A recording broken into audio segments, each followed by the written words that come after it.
Hello and good morning, dear students. So, we are doing which chapter? We are doing chapter number 2.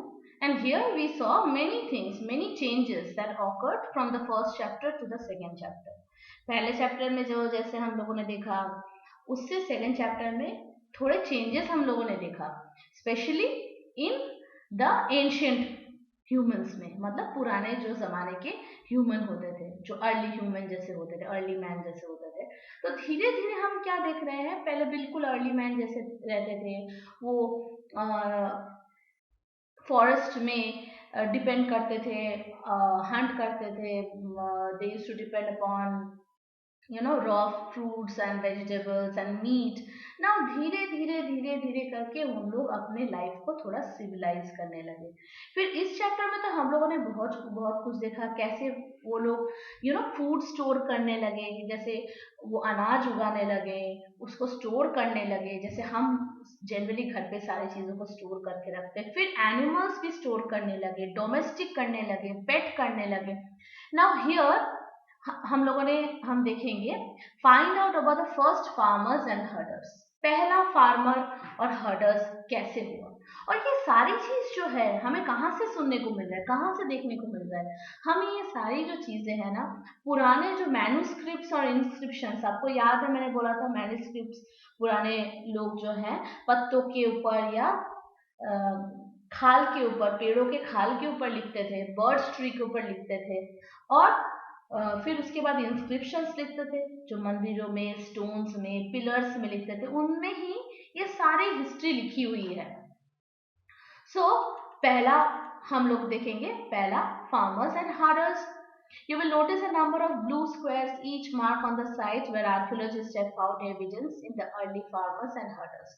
तो यहाँ कहाँ की बात कर रहे हैं, ये जो आपके चैप्टर में हम लोगों ने ये एक मैप देखा था, उस मैप में हमें समझ में आएगा कि अलग अलग ब्लू लाइंस क्या, ये देखा ब्लू लाइंस देख रहे हैं, ये सारी जो जगह है, यहाँ पे सबने देखा कि ये जो अर्ली मैन यहाँ पे रहने लगे थे, और यहाँ पे अपना हंटिंग गैदरिंग करके न्यू वे ऑफ लाइफ, मतलब towards a new settle life वो रहने लगे। So they are found all over the subcontinent. Some of the importance are the northwest in the present day Kashmir and east of South India. कुछ कश्मीर के जैसे हमारा north India, Kashmir को हम हमारे नॉर्थ पार्ट ऑफ इंडिया कहते हैं, और some in the south part of India में ये भी हमें देखने को मिला है। कुछ सेटलमेंट्स, मतलब छोटा सा गांव, छोटा सा शहर जैसा, जो वहाँ पे लोग रहते थे, मे बी कुछ पुराने घर थे जो जमीन के नीचे दब गया होगा, या फिर ऐसे कोई एविडेंस मिले हैं आर्कियोलॉजिस्ट को जहां से देख के उनको लगा है कि इतने साल पहले भी ये हुआ करते थे। To find out where are the sites and settlements, farmers, herders, scientists study evidence of plants and animals bones. Plants को स्टडी करते थे, पुराने प्लांट्स को स्टडी करने से समझ में आया, हाँ ये प्लांट्स, कहीं से कुछ सीड मिला, कहीं से कोई ग्रेन का टुकड़ा मिला, उनको समझ में आ गया कि अच्छा उस जमाने में जो लोग थे वो इतने अलग अलग सब्जियां या फिर अनाज उगाते थे, और एनिमल के बोन से समझ में आ गया कि वो कौन से कैटल रखते थे अपने पास। So towards a settle life, settle life मतलब जैसे हम सेटल हैं, हमारा घर है, हम वहां पे रहते हैं, हम एक जगह से दूसरी जगह मूव तो नहीं करते हैं, हमें चीजों चाहिए होता है तो हाँ हम डेफिनेटली मूव करते हैं, हम स्कूल जाते हैं तो मूव करते हैं, रिलेटिव के घर पे जाते हैं तो मूव करते हैं, लेकिन हमारा रहने का जगह एक सेटल है। तो इंसान अभी धीरे धीरे सेटल होने लगा। They started making huts and houses at the sides. देखो ये भी एक ट्रेसेस मिला है कि पुराने छोटे छोटे घर के, हाउसेस के ट्रेसेस मिले हैं। People build pit house which is dug into the ground and step leading into them. Pit houses मतलब जमीन के नीचे, 2-3 फ्लोर जैसे हम घर के माले ऊपर बनाते हैं, वो जमीन के नीचे बनाते थे। This will provide shelter and cold weather. इनको क्यों बनाते थे? क्योंकि ये गर्मी के मौसम में इनको ठंडक रहते थे, जमीन के नीचे बनाते थे, और सर्दी के मौसम में इनको काफी ज्यादा वार्म होता था। Huts which are suggested depend on weather. People could cook food either indoors and outdoors. देखो वेदर चेंज होने की वजह से उन लोगों ने सोचा कि जैसे हमारा किचन होता है घर के अंदर, या कभी कभी हम लोग क्या करते हैं सर्दियों के मौसम में बाहर खाना पकाना अच्छा लगता है, तो वैसे भी ये भी सेम चीज करने लगे। Stone tools have been found in the sites. Many of them are from the different Paleolithic tools that are called as the Neolithic. Paleolithic एक एज है जिसको हम स्टोन एज कहते हैं, उसी के अंडर आता है नियोलिथिक एज। जो पैलियोलिथिक था पुराना था, Neolithic is the new era. So this ऐसे स्टोन्स को देख के आपको समझ में आ जाता है कि ये कौन से एज के है, पैलियोलिथिक एज का है, ये नियोलिथिक एज का है। ये ग्राइंडिंग ग्रेन के लिए यूज होता था, बहुत सारे सेवरल चीजों के लिए, ग्रेन्स को तोड़ने के लिए, कोई फ्रूट को तोड़ने के लिए, कट करने के लिए। Motors and pastels, Motors and pastels मतलब आपको घर पे आपको पता है ना, पहले के जमाने में मम्मी दादी लोग सिलबट्टे पे काम करते थे, तो मोटर्स एंड पेस्टल्स हम उसको कहते हैं। सो ऐसे बहुत सारी चीजों का यूज हम लोगों ने देखा। Many kinds of earthen pots, मतलब जो घड़ा है, जो यूटेंसिल्स है, वो पत्थरों के बने हुए थे। तो ये एविडेंस मिले हैं जमीन के नीचे से या फिर आसपास की जगह से खुदाई करने से समझ में आया कि अच्छा ऐसे भी वो लोग यूटेंसिल्स बनाते थे।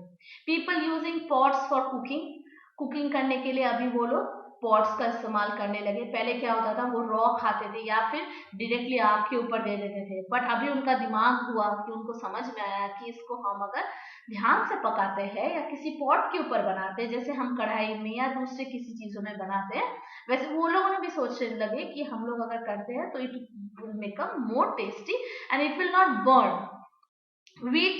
Rice, wheat and lentils. Rice तो आपको पता है क्या है, व्हीट पता है, लेंटिल्स मतलब आपके different types of dal, that can now become an important part of the diet. इनका ये डाइट बन गया। ऐसे चीजों पे वो स्टोर करते थे, ऐसे घड़े के अंदर। Everywhere, did things changes everywhere at once? Not quite. In many areas, men and women still continued hard. तो यहाँ पे बता रहे हैं कि क्या एक ही बार में सारे चेंजेस हो गए, पूरे दुनिया में एक ही बार में चेंजेस हो गए थे? नहीं, ऐसा नहीं था। कुछ कुछ एरिया जहाँ पे पहले डेवलपमेंट शुरू हो गया, जो पहले चेंज होने लगे, लेकिन अभी भी ऐसा कुछ जगह था जहाँ पे अभी भी लोग अर्ली मैन की तरह रहते थे और अर्ली मैन की तरह ही काम करते थे, हंटिंग करते थे, फिर गैदर करते थे food. Okay, besides in some people try to combine these activities doing different things in different season. जैसे सीजनल फ्रूट्स एंड वेजिटेबल्स होता है, हम लोग उस एक्टिविटी में जुड़ जाते हैं, वैसे ही ये लोग भी अपना डेली रूटीन स्टार्ट हुआ था।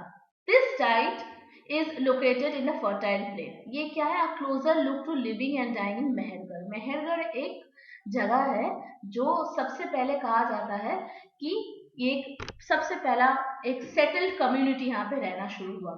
ये जगह कहाँ था? जनरली ईरान में था।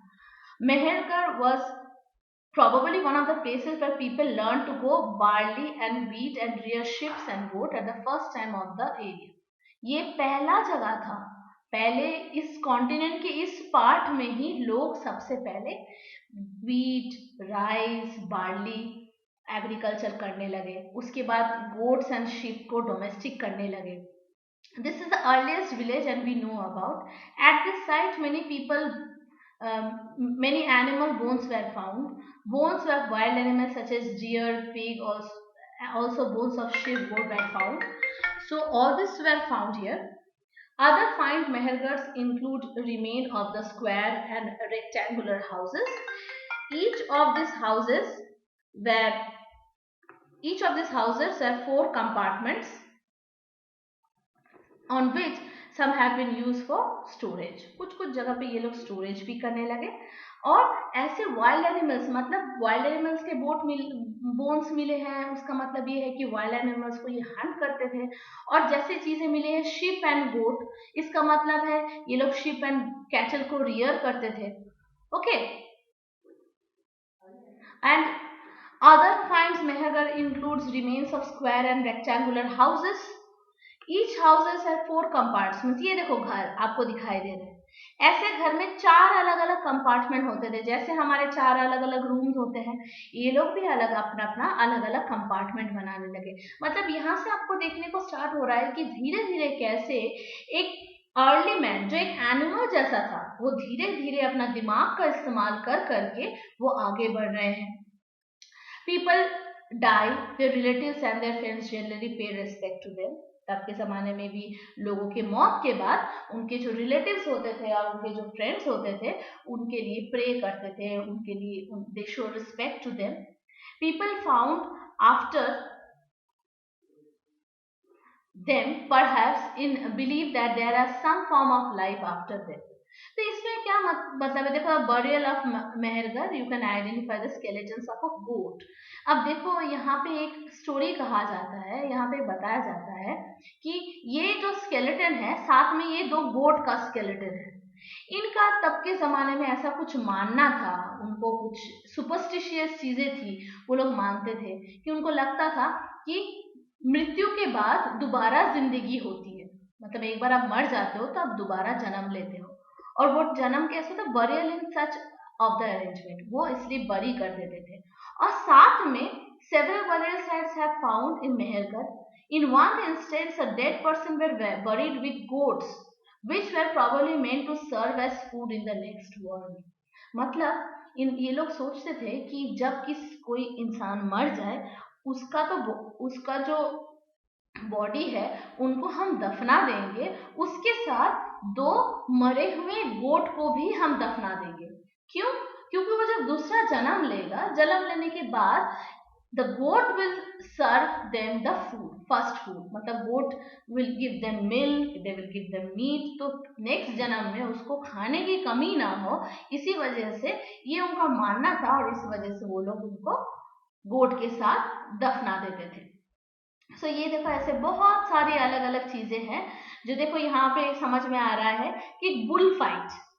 तो ऐसे सारी चीजों में समझ में आता है कि हम लोग अलग अलग जगह पे अलग अलग चीजें भी करते थे. Now this is a neolithic site के बारे में हम लोग paleolithic, neolithic, I will teach you 1 second. Now this are the keywords. This keywords आप ध्यान से देख लेना. Hunter gatherer, site, habitation, factory, paleolithic, mesolithic, microliths, domestication, farmers, herders, neolithic and burials. ये हो गया आपका full chapter. Now you have to do the question answers of this chapter. Now I will provide you with the question and answers both, so that you can learn. Okay, and we will continue with the next chapter tomorrow.